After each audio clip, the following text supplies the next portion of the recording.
Today we're talking about why belly fat becomes so stubborn in your 40s and why it can suddenly appear when it's never been an issue before.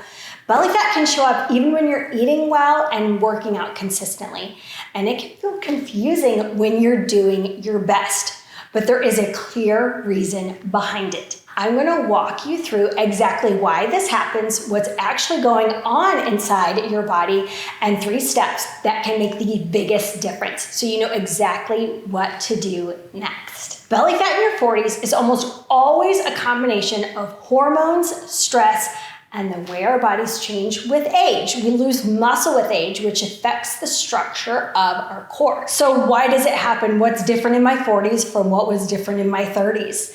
You see, small shifts in hormones change where our body stores fat. This is why so many women notice their midsection changing even without their workouts or eating habits changing at all. As estrogen fluctuates, the body naturally shifts fat storage from the hips and thighs towards the abdomen.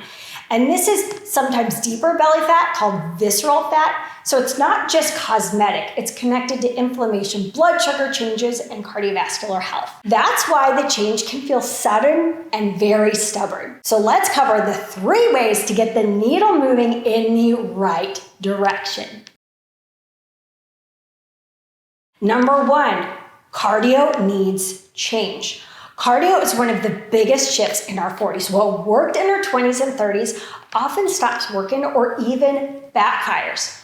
Walking becomes one of the most supportive things you can do. It works with your hormones instead of fighting against them. It lowers stress, it steadies cortisol, supports fat loss, and it's something you can do daily without leaving your body inflamed or depleted. Walking is a game changer, but you might be wondering how fast, how often. I recommend 30 minutes outdoors between a normal pace and I'm late to pick my kids up from school. And then just stay active throughout the day, especially if you're at a desk. Think about moving every hour. And I know some of us like intensity. It's good for our bones, good for our heart, good for our hormones. You don't have to skip the intensity, but you need to limit it to about 2 times per week, about 10 to 20 minutes each.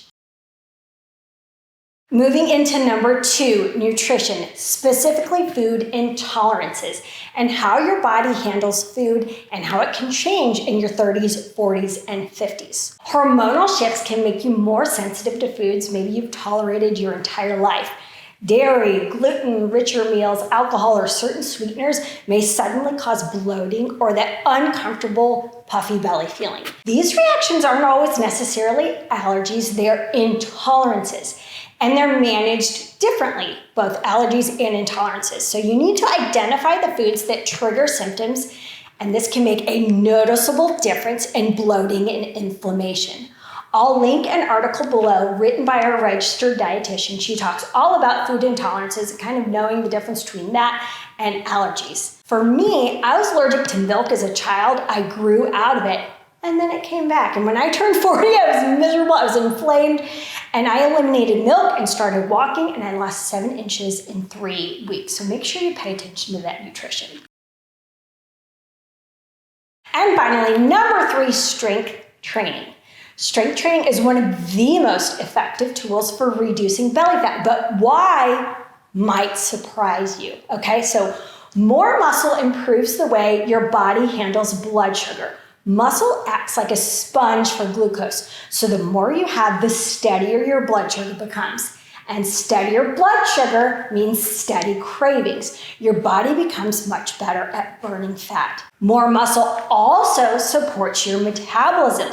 With age, we lose muscle, and it's a big contributor to a declining metabolism, that loss of muscle. And muscle, which you probably know this, it strengthens your entire abdominal structure. And when you train your deep core along with your obliques and your rectus, you give your torso the support it needs. Your stomach can finally pull in instead of pushing forward. So one question is, will hormone therapy help? For some women, it can. You see, hormones won't directly burn the belly fat, but they can support the things that make belly fat easier to manage. your sleep, your stress, your insulin sensitivity. And when those settle, your body becomes more responsive to exercise and nutrition again. If you haven't watched my other video yet, the one with the 4 core exercises, that's a great place to go next. It pairs really well with everything I talked about today. I'll link it below along with the article on food intolerances. I hope this brought some clarity and made everything feel a little less confusing. I'll see you in the next video.